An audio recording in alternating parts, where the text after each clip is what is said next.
एक छोटे से गांव में सावित्री देवी नाम की एक बूढ़ी माँ रहती थी। उनके भी 4 बेटे थे, राजेश, सुरेश, महेश और रमेश। चारों बेटों की शादी हो चुकी थी और सभी अपने अपने परिवार के साथ अलग अलग घरों में रहते थे। माँ के लिए उन्होंने गांव के किनारे एक पुरानी टूटी झोपड़ी बना दी थी। वहीं सावित्री देवी अकेली रहती थी।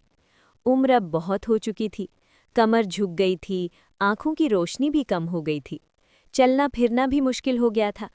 दिन भर वो झोपड़ी के बाहर बैठी रहती, रास्ते को देखती रहती, शायद कोई बेटा आए, लेकिन कोई नहीं आता था। एक दिन का फैसला। एक दिन उन्होंने खुद से कहा, अब और इंतजार नहीं, मैं खुद ही अपने बच्चों से मिलने जाऊंगी। उन्होंने अपना पुराना झूला उठाया, लाठी संभाली और चल पड़ी अपने बड़े बेटे राजेश के घर की ओर। तेज धूप, सूखा रास्ता, हर कदम पर दर्द, लेकिन दिल में उम्मीद थी, मेरा बेटा मुझे देखकर खुश होगा। पहले बेटे का घर। काफी देर चलने के बाद वो राजेश के घर पहुंची। दरवाज़ा खटखटाया। बहू बाहर आई, चेहरे पर झूठी मुस्कान। अरे अम्मा, आप अचानक? अंदर बुलाया जरूर, पर खुशी कहीं नहीं थी।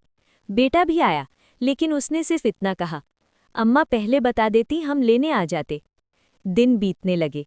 माँ दरवाजे पर बैठी रहती, बेटे का इंतजार करती, लेकिन बेटा काम में व्यस्त, बहू अपने काम में।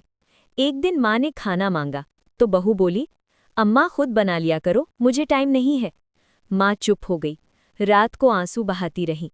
पहला झटका। कुछ दिनों बाद बेटा बोला, अम्मा आप सुरेश के पास चली जाओ, वो आपका ज्यादा ख्याल रखेगा। माँ समझ गई, अब वो बोझ बन चुकी हैं। दूसरे बेटे का भर।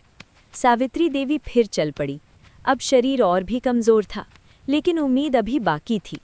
सुरेश के घर पहुंची, वहां भी वही कहानी। पहले 2 दिन ठीक, फिर उपेक्षा। न समय पर खाना, न बात। एक दिन बहू बोली, अम्मा हमसे नहीं संभल रहा, आप महेश के पास चली जाओ। माँ का दिल टूट गया। तीसरे बेटे का घर। अब वो तीसरे बेटे महेश के घर पहुंची। उन्हें एक